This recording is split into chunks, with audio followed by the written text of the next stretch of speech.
Make sure you join us for CFX 2023.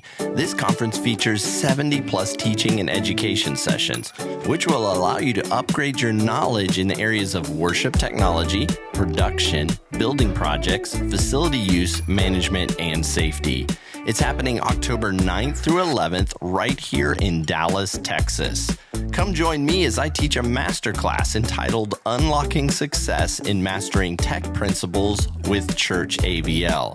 CFX also features 170 exhibitors like Digico, Barco, B&H Photo, and more. Go to churchfacilitiesexpo.com to register today. That's churchfacilitiesexpo.com. See you there.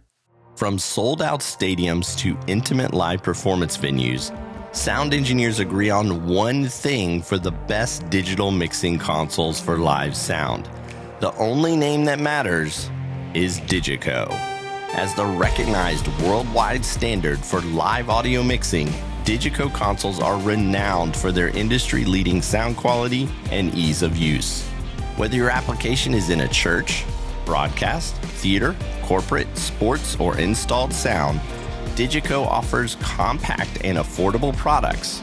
From the S21 all the way up to the pioneering power of the Quantum 852, Digico delivers the workflow, the feature set, and the absolute reliability that the world's biggest tours and programs have come to rely upon. If you're looking for a sound console, look to Digico for your answer. For more information on Digico, go to digico.biz. That's digico.biz.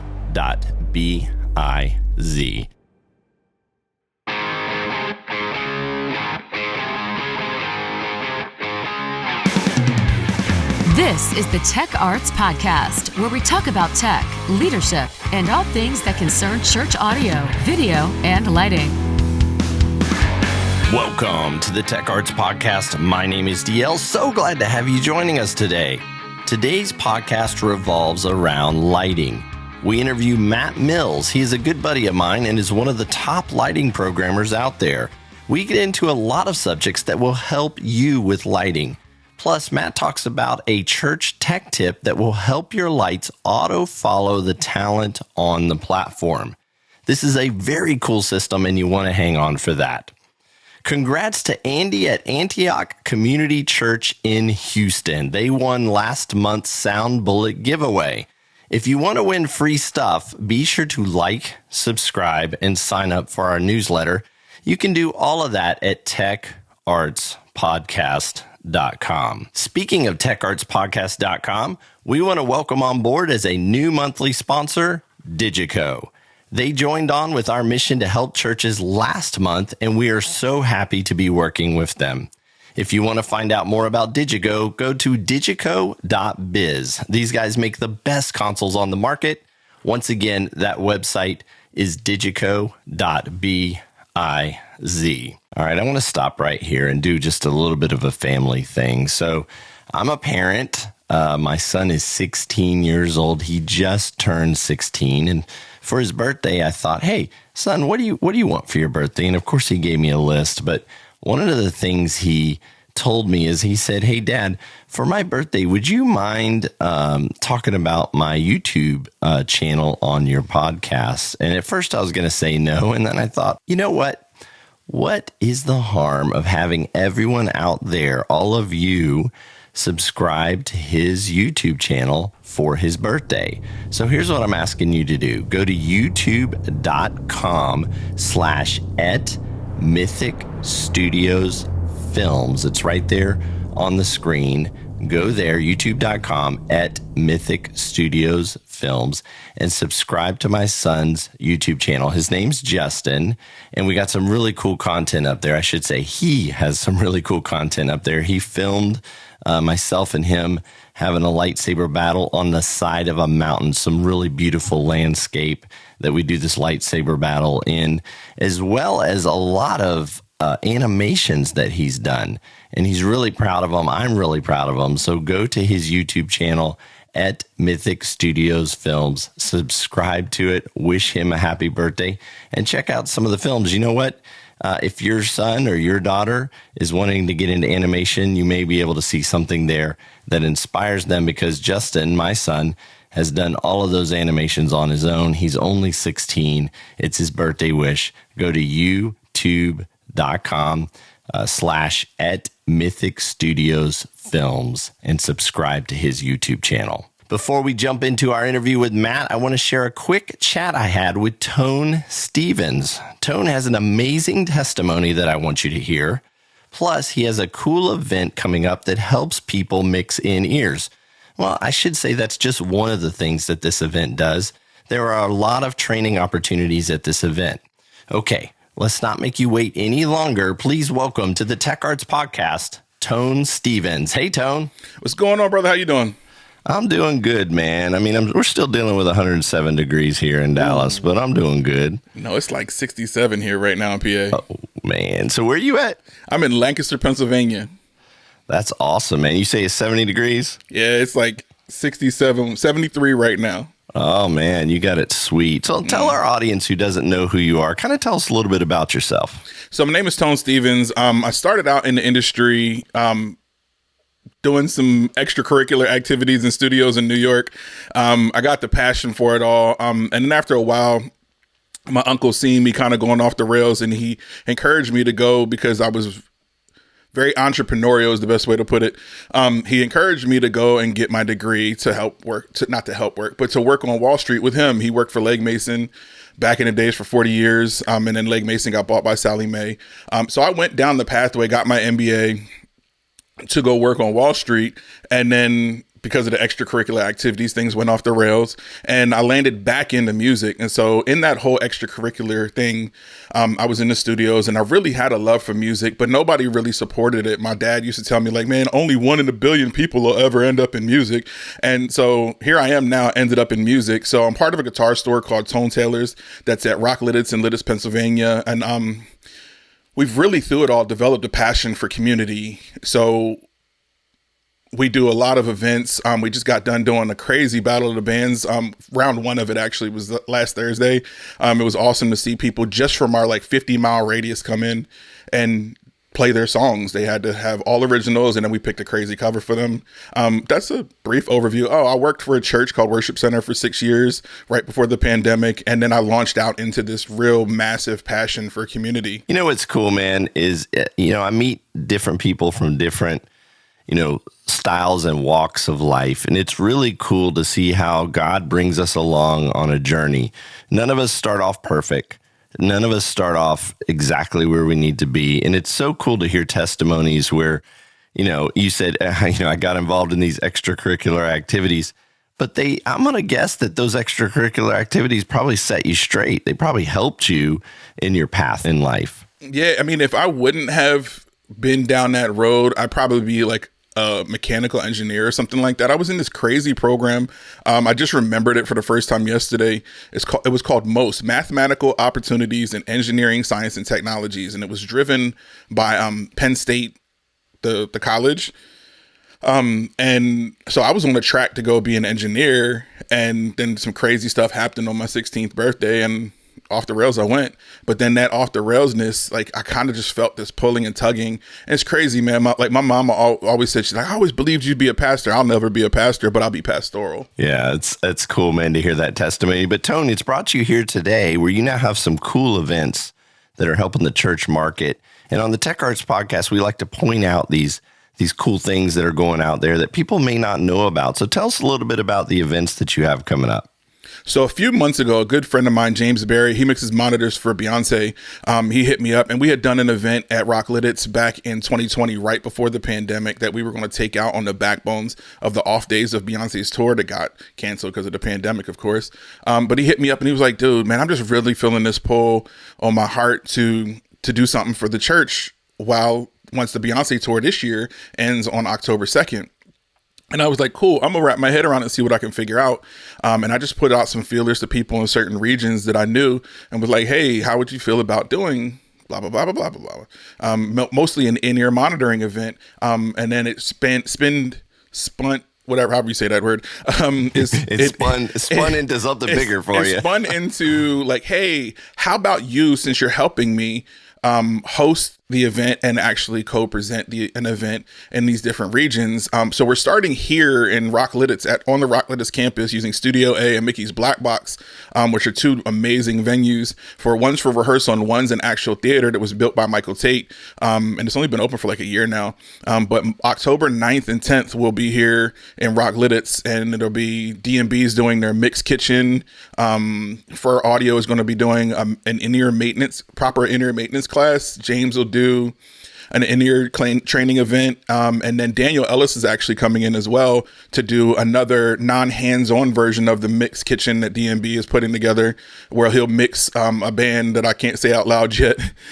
But he'll be mixing a band in DMB 180 Soundscape, which is going to be really awesome. And we keep adding other little knick-knacky things just to the fun of it all. I'm working on something with Yamaha. I'm just waiting to hear back because my guy Yamaha is out with the US Open. So I'm just waiting for him to come back and give me a final confirmation that he'll also present. But it's growing into something really cool. And then we're going to take that to a bunch of different places. Some of them may not have James. Others will have some other friends of mine that I work with in the industry. But we're just really trying to pour as much information out. And God's always sending me people like you who have a heart for sharing their wealth of knowledge. So that's the journey. Well, you know what's really neat about this event and other events is a lot of churches that I visit say, David, we don't know where to turn to get education. We don't know where to turn to help understand and navigate some of these complicated things. You know, when you're a small church and boom, all of a sudden you get in-ears thrown upon you, or all of a sudden you got to mix with a brand new PA that's a top 1, 2, 3, or 4. You know, as far as PAs are out there, DMB or Meyer or whatever it is. All of a sudden you have to mix on these things and you're like, we don't know who to turn to. And it used to be, we'll call the church up the street.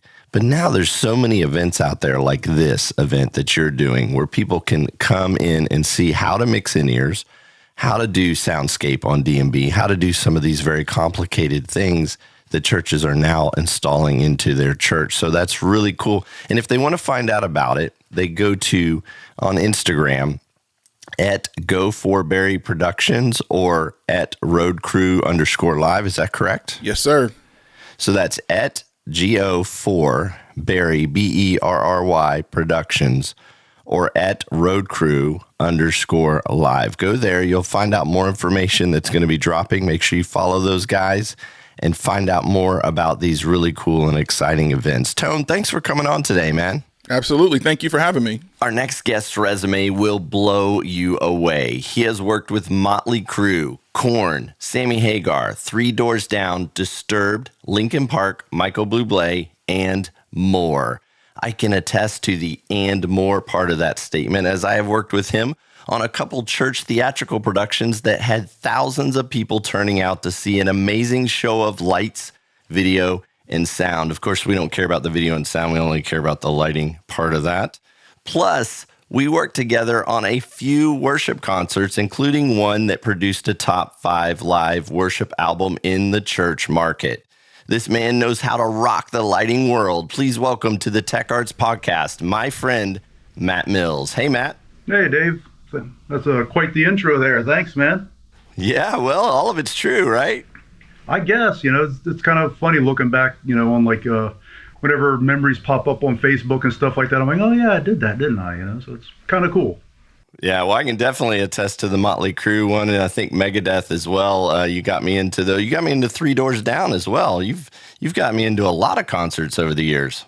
Pretty much anytime I'd roll through Dallas, if I had time, I'd hit you guys up and say, come on out. Yeah, I think the Three Doors Down was in Orlando, Florida. That's where we first met on, what was the production? It was Gabriel's Christmas Story, right? Yeah, it was at Calvary Church there. I hope I'm saying that right. Yeah, it was a production going on over there, and you guys had rented a lighting package from Chrissy Lights, and I was a tech on staff at Chrissy Lights at the time, and you rented me along with it, and that's kind of how all this began.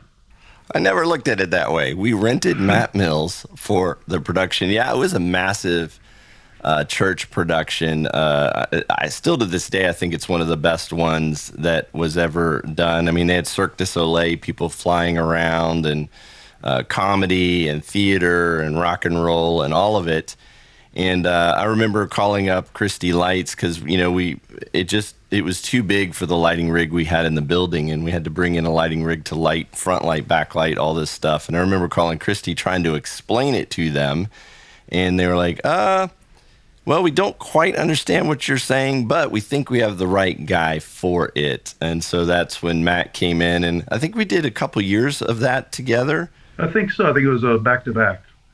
Yeah, that was fun. That was a fun time. And then I brought you out to Dallas to work on Gateway Church. You did several of our live recordings. Like I said in the intro, one of them placed in the top 5 in terms of the church market sales. That was fun too. And that's when I started to really see, I think you were on the Grand May, and I started to really see how you operated in a live concert feel. So that was a lot of fun too. Do you remember anything about that one? One of my main memories of that is, like, first off, the difference between an Orlando mega church, quote unquote, and a Dallas mega church is night and day difference. And just as I thought that I had everything all done, somebody comes up to me and goes, "Oh, by the way, we have this as well. What universe would you like us to patch that into?" I'm like, "What? What are we doing?" "Okay, yeah, throw it over here." They're just like constant, like, lighting being added. "Oh, what about this? What about that?" Yeah, Orlando, 3,000 to 5,000 people is considered massive and huge. Dallas, I think 27,000 is where we were at the time that you came in. Well, on the first one, I think we were at 10,000, and then I think the second time you came through, we were at 27,000. It's a little bit of a different world. Lots of chiefs in the kitchen, but chiefs. Lots of cooks in the kitchen, but I thought it was really cool how you kind of flowed with things and helped tie it all together. Ultimate professional that you were. But before we get into some of the lighting stuff, talk family, man. Where do you live? Where are you at?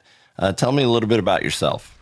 So I live in Winter Garden, Florida, which is a little suburb just outside of Orlando, about 20 minutes outside. So it's nice. It's I don't feel like I'm in the hustle and bustle of Orlando, but yet if I need to get to the convention center for a show or whatever, it's a 20-minute drive down the turnpike. Not too bad. I'm married, have 2 kids, and we live in a great community, and things are amazing. Yeah. So there's a Dallas band called Pantera, right? Yep. And in the pre-interview, you were telling me a cool story about that tied into, I believe it was your son. Tell us a little bit about that story. I thought it was so cool. Yeah, so I've been working with Pantera. They're a heavy metal band, I guess you could say, from the late 90s, early 2000s. Pretty sure I got those dates right. And they had stopped touring for a long time, and now they're back together for a reunion. And they brought back their original LD as well. Actually, the only LD they ever had, Sonny Satterfield, great guy. But he has not kept up on the latest, greatest technology. So I've been going out and helping them program and making sure his show was good and all that, and just, kind of helping them out. And he saw, whenever we were working together, he saw a picture on my desktop. The pictures change, every couple of minutes or whatever. He saw a picture of my son focused in a Leica. He's 14 years old, and he's done a couple high school productions. He's in the theater production group at high school. So he's kind of, getting his feet wet, and he's, been around shows his whole life, with coming out to visit me on tour and whatnot. And Sonny goes, "Hey, do you think he'd like to operate a song for this show?" I'm like, "I'll go ahead, I'll run it by him, but I'm sure he'll want to." And he picked out a song, and we practiced and rehearsed it in my previs studio at home, and he nailed it, got it down pat. Then, but the show was for their performance at Welcome to Rockville, which he did not understand the scale of this show. It was 60,000 people. They were the headlining act, and it was just massive. A little bigger than your living room, right? Yeah. And the song was about halfway through the set, and I could just kind of see in his eyes, he's like looking around. He's like, "Oh my God, there's really a lot of people here." And but then it was, everybody was really cool about it. All the people at front of the house were high-fiving him, telling him, "Yeah, man, you got this, you got this." And whenever the time came, he ran a song called 5 Minutes Alone, and he killed it. And I was pretty proud. Proud dad moment. Yeah. Proud dad moment. You nailed it there. That's so cool. Yeah, I heard that story, and I wanted to make sure you got a chance to tell it because it kind of made me think of, I started volunteering when I was 11 years old. And of course, I'd never run lights in front of 60,000 people. I was an audio side of things, so never on the lighting side of things. That's why I was hiring you, Matt. But I thought that was a really cool story. I got a funny story when Matt brought me out to the Megadeth concert. And here I am. I got to see if I can find a picture of that. Hopefully I can find a picture of that. I know I have one of the Motley Crew, but here I am at Megadeth, walking around, business casual, all dressed up, and I didn't need a key fob or anything. They let me go everywhere. I think they thought I owned the place. It was so funny being on that one. And then I went to the Motley Crew, and Matt let me hold the flame-throwing guitar. Is that what they call it? It like shoots a flame out of the bass guitar? It was Nikki Sixx, the bass player's guitar. And because we hire Rammstein's Pyro Company, they're always coming up with insanely dangerous things for us to try. And that was one of them. And, at the end of a song, or actually throughout one of the songs, he's just throwing flames all over the place. So, yeah, you wore Nikki Sixx's flame-throwing bass guitar. I will never forget that moment. I didn't really know at the time, who Nikki Sixx was. I mean, I knew of Motley Crue and all that, but, I put it on, kind of took the picture or whatever, and then I get home and I'm showing pictures to people, and they're like, oh my gosh, you had that guitar on. They were just all freaking out about it, so it was kind of a cool moment. Before we jump into some important lighting questions, I want to talk about this month's church tech tip. And it's the Follow Me 3D tracking system. You told me a little bit about this system, but can you tell us how this system works? I think this is something that a lot of churches need to know about. Yeah, it's something I've somewhat been involved with since about 2017. I was introduced to it on a European tour. And what it does is it jumps on the lighting network, and you tell it which fixtures you would like to use as essentially follow spots. And the Follow Me will grab the parameters that it needs and then pass the rest of it through. So normally what I do is I tell Follow Me to do pan and tilt and also beam size. So it's controlling the zoom as well. And the rest of it I handle from the console, the intensity, the color changes, the fade ins, the fade outs, all that stuff. And what's great is we just have people sitting at a table, and for every person that you want to follow around, you need a person to actually operate a kind of a joystick controller, and they're looking at a monitor, following them around, taking a target, following them around, and at any point I can say, all right, you 10 fixtures, swing on over to target 1, or you 100 fixtures, swing on over to target 4, and it's really great, and it's taken a lot of the spot calling out of it because unfortunately at least in the States the art of the follow spot has kind of fallen by the wayside, except for some of the major markets. But I've had shows where I've been lucky that the person even knows stage left from stage right. So this system being able to take that out of their hands, as long as I can just say, hey, see that guy there with the dreadlocks? Stay on him at all time. And it's a great system, and I've had great success with it, and so much that we own 6 of them. Yeah, I think the follow spot piece has always been a struggle, whether it be a concert, whether it be a theatrical production. And honestly, in the church market, they've just eliminated it. They don't have follow spots on a Sunday morning because they just weren't reliable, or it was a circle and just kind of looked weird. And so what intrigued me about this is how it could revolutionize the church market and allow them to run things around the lead talent, the pastor or the singer, darker, because they can then add this system in, follow them, but still control it from the console, correct? Correct, yeah. And at any point in time, another great thing about it is you don't have to dedicate fixtures to just be a follow spot. Whenever you don't want them to be used by Follow Me, they just act as a normal moving light under control from the lighting console. And you can use any lighting console with it, right? Correct. Well, I should say any lighting console that can do ArtNet or streaming ACN. Okay, so ArtNet, streaming ACN, so that's most of the the major lighting consoles. Now, how do you map it for the stage? How does that work? So you start off by hanging a very small camera up high, typically on a downstage truss, looking down at the stage, and it's got four or five calibration points where you put this dot downstage center, downstage right, downstage left, upstage right, and then you tell it.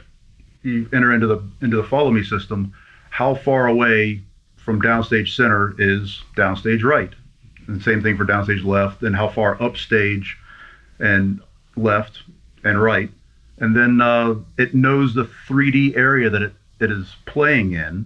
Then at that point, you then put your fixtures in there that you plan on using at some point, and you also give them, a roundabout, 3D area as to where they're hanging in the rig. But the nice thing about it is you don't have to be dead on with that anymore. This is an improvement they've done in the 3D system.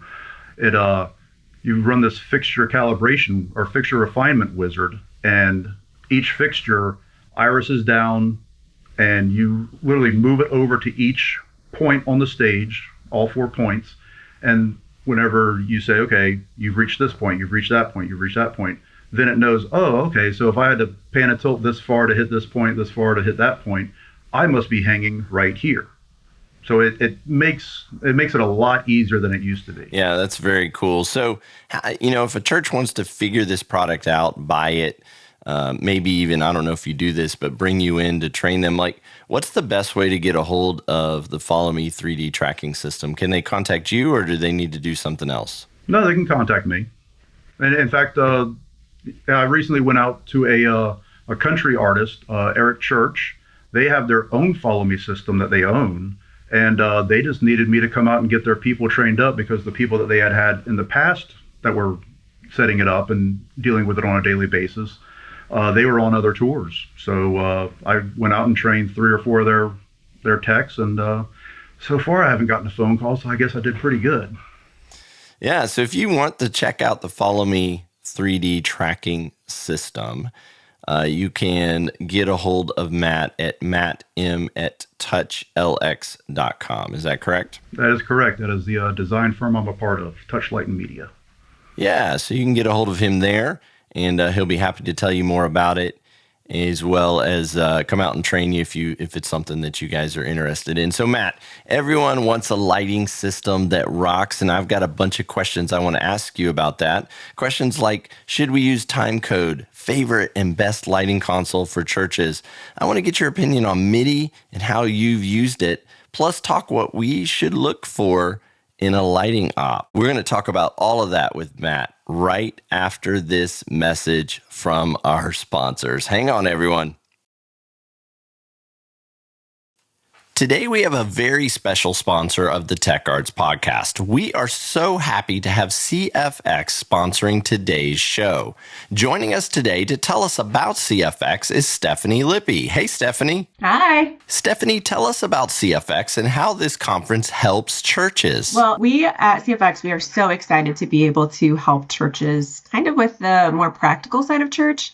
So we focus on resources and education and skills building and training in the areas of worship production technology, facilities management, security, building projects, and the leadership and management side of things. So your staff and volunteer development and your HR and business side of stuff. So we kind of cover everything in order to have church leadership teams come to the event together, learn together, and then, especially if they're planning any sort of big purchase or project, they can talk to companies at the same time. So that way, your influencers who know what they need and want can be there at the same time that your decision makers are there, and you can all have the same conversation with the companies that you're seeking out. So it's just a really great opportunity for churches to come bond together and be prepared to be better stewards. So I was looking online. It says you are the largest Christian conference. So tell us a few things that make CFX super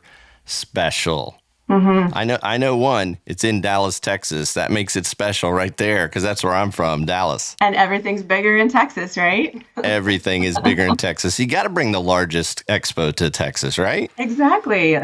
That's why we love being there. Yeah. So what kind of makes us special is, like I said earlier, part of it is we provide something for almost everybody in your church to be able to get access. But we also have the largest trade show floor out there for churches that has this broad range of companies. So we have the AVL tech companies that are coming, whether they're the merchandising companies, the distributors, we have AVL integrators that are there, but then we also have architectural firms, and we have communications companies and organizations that are there. And it's just really a great blend of companies that are coming, church leaders that are coming, and it's just it's huge. Well, you mentioned educational classes, and so I know you have speakers that are coming. So who are some of the speakers that are teaching at CFX? Yeah, so some of our all-time favorites that have been joining us for a long time, we've got Ben Stapley coming back, Mark McDonald, Jen Weaver, Kent Margrave, Simon Osimo. But then we also have you, David Leuschner. That's right. Be back with us again. We're happy to have you. Yeah, I'm going to be doing a master class, which I think happens the day before the actual conference kicks off. Tell us a little bit about the master classes. Sure. The master classes are 4-hour-long professional development workshops, and they're not technically part of the conference, which is why we say they're pre-conference, because you do have to register separately for them. But they are an opportunity for you to learn from some major experts in the fields of these 4 areas to be able to get a better feeling and a better skill training, educational training. We have 4 of them. The one that you are doing with our dear friend from the UK, Graham Spencer, called Unlocking Success and Mastering Tech Principles for Church AVL. And then we have 3 others, one that kind of might fit in with some of the tech world a little bit. Ben Stapley is going to be doing one on infusing creativity in your services. And then Adrian Grimsley is going to be talking about operational excellence through strategic leadership. So that's kind of more for the executive pastor, probably.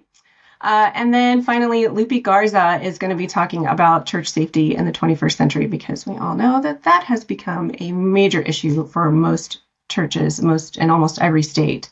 And we want to make sure that we're providing those opportunities for you. And that just kicks off the conference. Then once you get into the conference, educational classes all throughout the conference.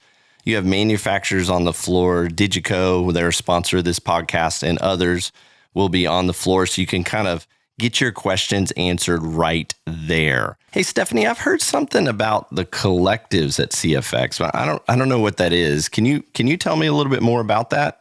Yeah, this is a wonderful new opportunity for leaders in the church to be able to get a deeper workshop style interactive opportunity to walk home with a really cool thing. So basically, these leadership collectives are broken up into 4 areas. You're going to come into a room with people who have similar roles as you, maybe some similar challenges that they're trying to find solutions for. And you're going to sit at a table. Every single time you sit down in one of the 90-minute sessions, one each day, you're going to sit at the same table with the same group of people. That group of people is your collective. That's your tribe. We want you to get connected with them after the event, so that way you guys can be supportive of each other, you can encourage each other, and it's a really great thing. The other thing about it that's really cool, we have coaches in the room to be able to give advice, best practices, some things like that. And they're going to help you by the end of the conference to write out an individualized action plan that you're going to take home, and that's your strategy to implement in your church to be able to solve the challenges that you're dealing with. Stephanie, that's something the churches have needed for a long time. It's so awesome that CFX is doing that. Can you tell us when CFX is happening? October 9th through the 11th, and we'll be at the K. Bailey Hutchinson Convention Center in Dallas, Texas. You do not want to miss this conference, October 9th through the 11th, as Stephanie said, right here in the great city of Dallas, Texas at the K. Bailey Hutchinson Center. Go to churchfacilitiesexpo.com to register. That's churchfacilitiesexpo.com. And if you want to put in a special code, you could put in the code SPEAKER, because I'm speaking. They gave me a registration code, and that'll give you a discount off of the conference. If you just want to go to the expo, you could put in the registration code DGCM, and that'll get you on the expo floor. This is going to be an amazing conference. You don't want to miss it. Hey, Stephanie, thank you for coming on today. Thanks. I loved being here. Hope to see you guys there. From sold-out stadiums to intimate live performance venues, sound engineers agree on one thing for the best digital mixing consoles for live sound. The only name that matters is Digico. As the recognized worldwide standard for live audio mixing, Digico consoles are renowned for their industry-leading sound quality and ease of use. Whether your application is in a church, broadcast, theater, corporate, sports, or installed sound, Digico offers compact and affordable products. From the S21 all the way up to the pioneering power of the Quantum 852, Digico delivers the workflow, the feature set, and the absolute reliability that the world's biggest tours and programs have come to rely upon. If you're looking for a sound console, look to Digico for your answer. For more information on Digico, go to digico.biz. That's digico.biz. Our main sponsor is Digital Great Commission Ministries. Whether you need help building a team, finding the right gear, or just better understanding the church tech world, DGCM is here for you. Because they are a 501c3 donor-sponsored organization, they come to your church for free and do an assessment of your tech, visitor engagement, and online streaming. Plus, we give away free gear. Be sure to go to audiovideolighting.com and register your email today. This will sign you up for all of the free giveaways and give you first access to everything we offer for free.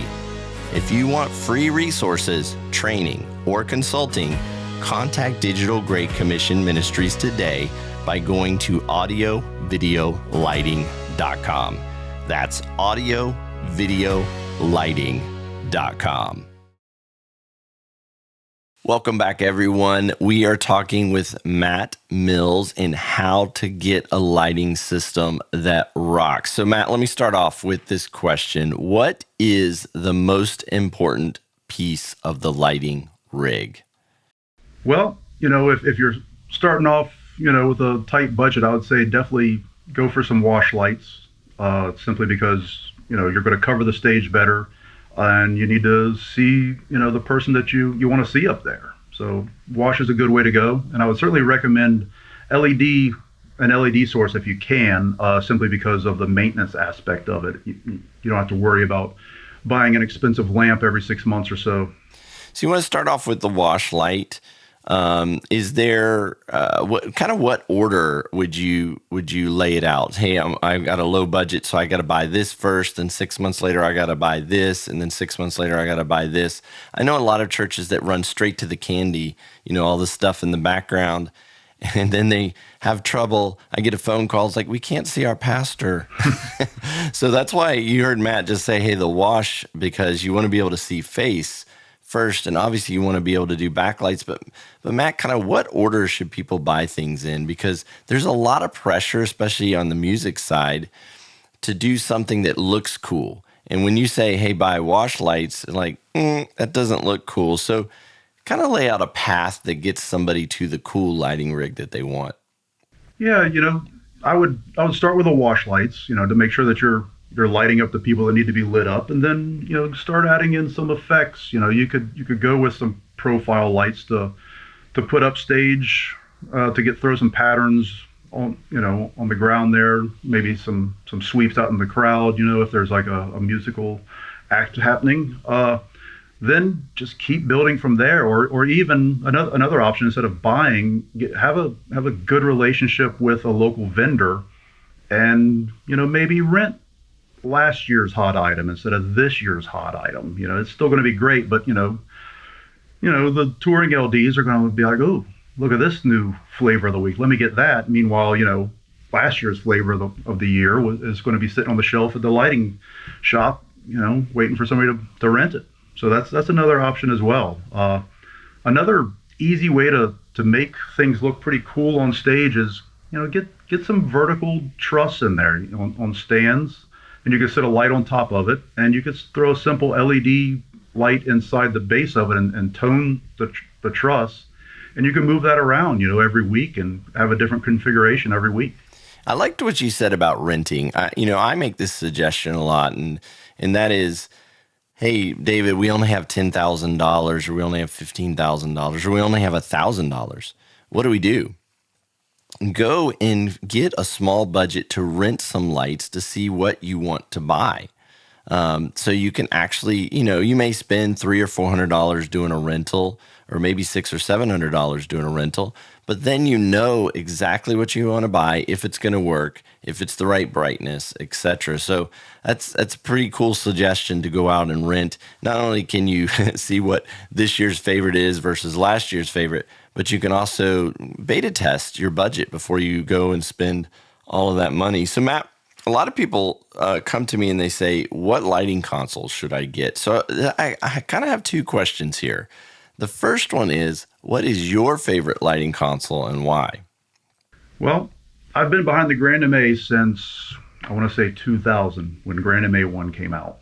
I used to be a Hog programmer, then they came out with a Hog 3, and it just wasn't quite there yet.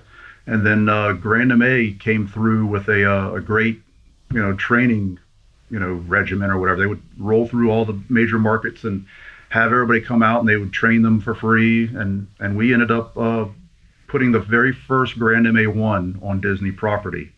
So I sat there on slow nights and I learned that thing backwards and forwards. And just because I kind of saw that it was going to be the way that programming is going to go. And unfortunately, I was right. I've went from the Grand MA 2 or Grand MA 1 over to the Grand MA 2, and now I'm kind of split time between the Grand MA 2 and the Grand MA 3 now. I'm trying to migrate fully over, but I still have quite a number of clients that are still on the Grand MA 2, so I'm bouncing back and forth a little bit this year, and hopefully next year I'll be fully on the Grand MA 3. But it's a little bit expensive of an investment for a church, with a low budget too. So that's like, I might come back to the rental side of it. You could rent that, or you could build up an on PC system, which is essentially a programming surface that will link to a computer running the same software, and it's a bit more budget friendly to build. Yeah, so Grand MA, I think that if you spend some time on it, it's not that difficult to learn and operate. But I've heard a lot of people say, hey, the Grand MA is not a good console for volunteers. Do you agree with that, or do you think that a volunteer can operate the Grand MA and kind of learn it and understand it pretty easily? If somebody set it up for them to where they had a page and they could not get themselves in trouble, sure. But the Grand MA is definitely a professional lighting desk, and whenever you fire it up for the first time with a blank show in it, there's nothing on those screens. So you have to build everything, how you like it. And that can be intimidating for somebody new that really don't know what they want yet. So then talk a little bit about lighting consoles for volunteers. Is there a lighting console out there that you would point to and say, hey, this is probably the right thing? I know Chauvet, I know there's several different types of consoles out there. Is there one that you would point to say, hey, this may be the right one for volunteers?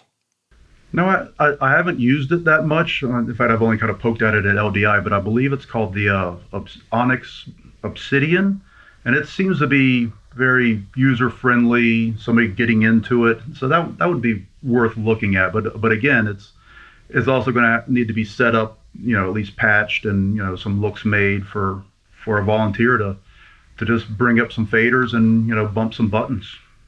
Yeah, I think that's a good point. Every lighting console that you're going to get, whatever it is, when you start with the blank slate, there's a lot of patching that has to happen. There's a lot of stuff that has to happen. It's the same thing with an audio console.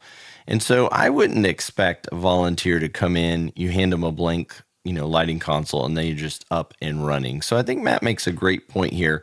You want to massage your lighting console so it fits your DNA and it fits your volunteer's capacity. Most of the churches that I have worked with and for, the Grand MA was great.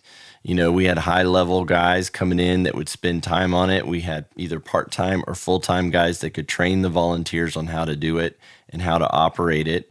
But if your DNA doesn't fit that, you may need to look at a different console setup that's a little bit easier. And Matt, you hinted at this earlier. There's the physical console, and then you have the computer-based consoles. Is the computer-based something that you would recommend that would work for churches? Is that a route that they should maybe look at? Well, it's certainly more budget friendly, and it's still just as powerful. You can still do all the effects, because it's essentially running the same software. I'm speaking of the Grand MA here, but other consoles do that as well, like Camsys Magic Cue. They have a PC version. I would imagine that Hog does as well. But yeah, they still do all the bells and whistles. They might not let you control 1,000 lights, but it'll at that point, you need a bigger console also. Yeah, and so churches, when they look at the PC-based versions, I think that's an option for budget. I think it's an option for setup, because you can set it up so it's just hey, song 1, song 2, song 3, so on and so forth. But I hear a lot of churches that do that are trying to get into automation. They want to automate their lights using either time code or MIDI. If you're wanting to go that route on the automation side, which do you recommend? Do you recommend that they do it with time code, off of an Ableton track, or do you recommend they do it with MIDI? Kind of talk that a little bit for us. So I've only ever run or had show files run off of time code. The things I've done MIDI have just been triggers for different artists to hit different effects on the lighting console. So I'm quite partial to time code. I understand it. I've been using it since probably 2006, I guess. And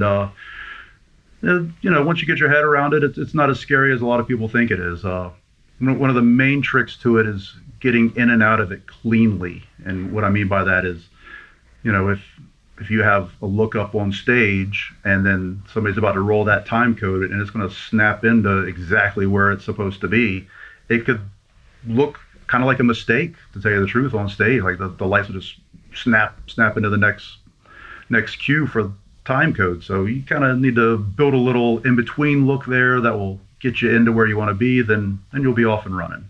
But that's not that hard at all. Yeah, I think a mistake that is made by churches when it comes to time code is they think that it'll make things easier, and it does on Sunday morning, but it makes things harder earlier in the week. There's a lot more programming that needs to happen, which, by the way, if you got to choose between timecode and MIDI, go timecode every time. It is rock solid. It hears it and it fires it, and it knows exactly where it's at. MIDI can be, as far as MIDI control of your lighting consoles and the different MIDI commands that are firing, it can be a little bit hit and miss. And then what Matt said about your pre-cue, don't think of a song as song 1 only, song 2 only. Think of it as a full set of songs. So when your time code triggers for song 2, you don't want it to snap to black. You know what I mean? So you got to think about how song 1 ends and how song 2 begins with the different time code, and whether or not you have to cover it with a manual cue that maybe somebody is running there in person. So, but the biggest takeaway is, while time code, and even if you're running MIDI, may make life easier and more effective for you on the weekend, you definitely have to allow more time earlier in the week. Now, Matt, you said something about MIDI and how you've used it to trigger lighting. That intrigued me. Do you have any cool stories of how you've used MIDI to trigger lighting? Sure. So I have this cool box that essentially takes a MIDI signal in, dumps it down to Ethernet, sends it out to front of house for me. It'll go 330 feet, and the same box is also at front of house, and it'll take it from Ethernet, dump it back down to MIDI, and I go into the console with that. And let's see, like on Linkin Park, the DJ Han, he had this, I don't know, for the lack of a better term, a bunch of iPads on this big touch screen thing, and that's how all the different tones and stuff would come out. And each one of those, he could assign a MIDI note. It was like a trigger pad that he was hitting? No, they're touch screens. So he would touch screen, really? Touch screen iPads? Yeah, I mean, it wasn't an iPad, but it was something similar. And I believe that it was something experimental that they had, which they did a lot of experimental stuff. But he would just have like boxes on these screens for the different notes for each song. And as he would hit it, he could also fire a MIDI note to me. And for each song, I would have a bank of buttons assigned to all those MIDI notes. So whenever he would hit, say the red square or whatever, his lights would blink red, and he would essentially play his lighting effects during the show. I'm thinking through, hey, I'm at a church or I'm at a concert. Essentially, my drummer or my keyboard player, whatever, they either have a pad or a touch screen. They're basically running the lighting console, but it sounds like it was like hitting the timing perfect for when they were activating. Yeah, and I recently used it on the band Korn. Their drummer Ray, he's one of the most amazing drummers I've ever seen, and he's never played the same show twice. So I was just he does all these what we call 808 hits, which are basically like these deep bass hits, like boom. And he was wait. You said he's never played the same show twice. Oh no. So if you're out there as a technician, this is basically modern day Christian worship. They never play the same service twice. Service 1 is different from service 2. So anyway, Korn, the drummer, what were you saying? So I I kept trying to follow this guy around and hit, these big strobe hits whenever he's hitting that big bass hit. And he's always doing it at a different time. So I got tired of that. So I put that same box on his drum rack there. And then he started playing his own burst and all that. So he had one that he would hit and the strobes would light up underneath him and just blast him. And he loved that. And then the other one he would hit would turn on all the strobes facing the crowd. So he loved that as well. So all of a sudden, as soon as I told him what I was doing and he played with it a little bit, then the next show was like double the amount of strobe hits because he just kept playing with it. He's like, oh, boom, boom. It's pretty funny. Yeah, the keyboard player and the lead singer are like, take that away from him. They're like, he keeps strobing us with his drums. Then the other cool thing I did with MIDI, which I actually got a write-up on this. This is a few years ago on the American Idol guy, Daughtry. He actually does play the same show every night. And I got tired of calling follow spots, and I got bored. So I pre-recorded all my follow spot cues into QLab, and then I assigned those a MIDI note.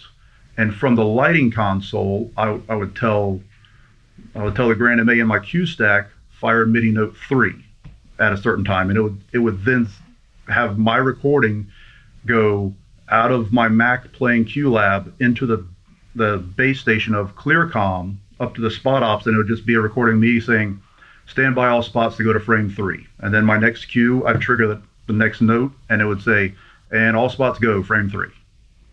And I got to the point to where I never even had to talk to the follow spots unless something went wrong. That is so awesome. I could see that being used. A church may not use a follow spot, but I could see that being used for a church that needs to call cues to multiple volunteers, but say they only have, a front of house, engineer and a lighting guy that's on staff, or those are their lead volunteers. They could program their cues on the lighting console, or even on the front of house console. You could probably trigger it to fire, but at least your lighting console is you're firing the cues and it's telling the cue to the pro presenter operator or to the video director, or giving them cues of what's coming next. That's a pretty cool setup. And you said that you got a write up on that? Yeah, I want to say in PLSN, Vicky Claiborne gave me a write-up on that. So being lazy does pay off. It does. And whenever we went to Europe and we were going through Germany, I had our German liaison re-record the spot cues for me in German. Yeah, well, I don't know if that's lazy. That's smart right there. That's pretty smart. That's pretty cool, man. Hey, so I'm a church. I want to make it look big. Wow, that's a question I want to hear the answer to. I'm sure you want to hear the answer to that question as well. But unfortunately, we have to conclude today's podcast right there. With that said, Matt will answer that question on part 2 of this podcast. Matt will also get into haze and how we should use it, plus what type of hazer you should use. What is an important trait to look for in a lighting volunteer, and more. You don't want to miss part 2 of this podcast. Well, that wraps things up for today's episode. I can't wait to talk to you on the next Tech Arts podcast. Until then, I'm David Leuschner signing off by wishing you a great day and praying God blesses every moment of your week. See you soon. You have been listening to the Tech Arts Podcast. Presented by Digital Great Commission Ministries. DGCM is a 501c3 nonprofit that was started to help churches with all things technical.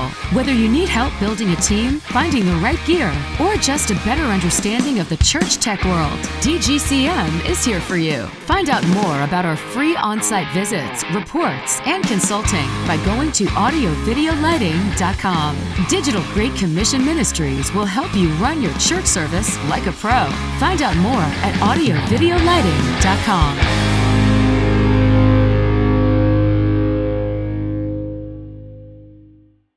From sold-out stadiums to intimate live performance venues, sound engineers agree on one thing for the best digital mixing consoles for live sound. The only name that matters is Digico. As the recognized worldwide standard for live audio mixing, Digico consoles are renowned for their industry-leading sound quality and ease of use. Whether your application is in a church, broadcast, theater, corporate, sports, or installed sound, Digico offers compact and affordable products. From the S21 all the way up to the pioneering power of the Quantum 852, Digico delivers the workflow, the feature set, and the absolute reliability that the world's biggest tours and programs have come to rely upon. If you're looking for a sound console, look to Digico for your answer. For more information on Digico, go to digico.biz. That's digico.biz. Make sure you join us for CFX 2023. This conference features 70 plus teaching and education sessions, which will allow you to upgrade your knowledge in the areas of worship technology, production, building projects, facility use, management, and safety. It's happening October 9th through 11th right here in Dallas, Texas. Come join me as I teach a masterclass entitled Unlocking Success in Mastering Tech Principles with Church AVL. CFX also features 170 exhibitors like Digico, Barco, B&H Photo, and more. Go to churchfacilitiesexpo.com to register today. That's churchfacilitiesexpo.com. See you there.